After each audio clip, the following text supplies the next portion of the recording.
It's time to turn up the heat on food pathogens. We're talking about cooking.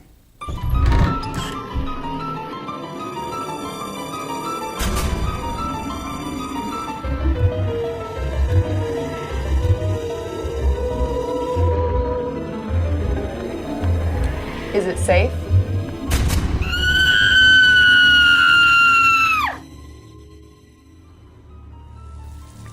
Let's say you plan to make chicken for dinner. Go through the process in your head. You're going to thaw the chicken if it's frozen.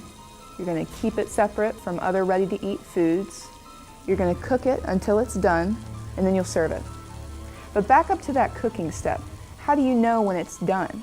Do you look for the juices to run clear, or check to make sure that the inside is not pink anymore? There's actually only one way to make sure that that chicken you cooked is safe, and that's with temperature. I've got my food thermometer handy while I'm cooking this chicken.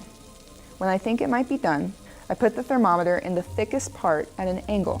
For foods that are thin or flat, it can be difficult to judge the distance to the middle if you're inserting the thermometer from the top. For this reason, it's easiest to go from the side to get the most accurate reading. If you're cooking something that isn't as straightforward as a chicken breast, make sure that you take the temperature away from things like bone, fat, or gristle to make sure you get the most accurate reading. We've reached 165 degrees Fahrenheit, the safe temperature for poultry. Different foods have different cooking temperatures, including non-meats. Egg dishes, casseroles, and leftovers could make you sick if not heated to the correct temperature. When choosing a thermometer, look for one with a digital display. Digital thermometers can take the temperature of thick or thin foods quickly and accurately. Remember to wash your thermometer with soap and water after each use and dry before putting it away. There's an extra step to this temperature process for whole cuts of beef, lamb, and pork. Have you ever heard of meat resting? It's actually important for food safety as well. While food is resting, the temperature stays constant or rises even further, killing off any remaining harmful bacteria. If you plan to cook food and then serve it over the next several hours, have a way to keep it hot. If you're thinking, what does hot mean? Shouldn't there be a specific temperature I'm looking for? You're right, it's 140 degrees Fahrenheit. Keep it above that level and you'll be safe. Use your food thermometer to check that hot food is at least 140 degrees Fahrenheit.